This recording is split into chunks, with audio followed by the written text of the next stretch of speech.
మన తెలంగాణ సీఎం రేవంత్ రెడ్డి గచ్చిబౌలిలో 400 acres of forest ల్యాండ్ని డిమాలిష్ చేసి ప్రైవేట్ ల్యాండ్స్ కింద సేల్ చేద్దాం అనుకుంటున్నారు. అది ఎంతవరకు కరెక్ట్? అసలు ఆ రైట్స్ ఎవరు ఇచ్చినారు మీకు? ఇంకోటి అక్కడ ఉన్న వచ్చి స్టూడెంట్స్ ప్రొటెస్ట్ చేస్తుంటే జుట్లు పట్టుకొని వ్యాన్లలో వేసుకొని పోతున్నారు. పక్క స్టేట్లల్లో పొల్యూషన్కి వస్తుంటే మన దగ్గర ఉన్నది ఖరాబ్ చేస్తున్నారు. మిమ్మల్ని ఎవరు రిక్వెస్ట్ చేయట్లేరు మాకు ఇది ఇవ్వండి అది ఇవ్వండి అని. ఉన్నది సరిగ్గా పెట్టండి చాలు.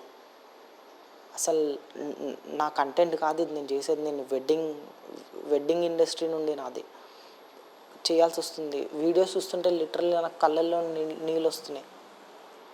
ఇట్లా ఆ మూగజీవులు అసలు మాటలు రాని వాళ్ళని కట్ట తీసుకొని కొడితే అవి వాళ్ళు ఎట్లా సౌండ్ చేస్తారు అట్లా సౌండ్ చేస్తున్నారు. ఎక్కడ పోతున్నారు? ఇంకా అక్కడ పికాక్స్ లేవు, డియర్స్ లేవు, ఏదేదో మాట్లాడుతున్నారు మీరు. అసలు మీరు మాట్లాడే మాటలు నాకు నవ్వొస్తుంది చూస్తుంటే. గుంటనెక్కలు చేరి తమాషాలు చేస్తున్నారని అసలు ఏందన్నట్టు. ఇంకోటి మీకు ఆ జేసీబీలకి ఏం కనెక్షన్ ఉందో నాకు తెలియదు.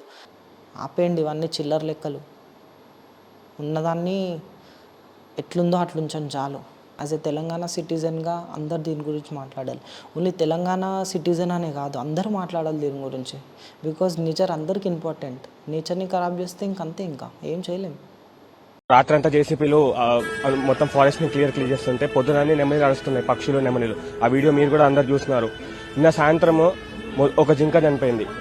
జింకలే లేనన్నాడు, జింకలు చచ్చిపోతున్నాయి. హెచ్సికి వచ్చిండు, ఫుట్బాల్ ఆడిండు, అప్పుడే కన్ను పడ్డది భూముల మీద. ఇప్పుడు పిల్లల్ని ఫుట్బాల్ ఆడుతూ ఉన్నాడు.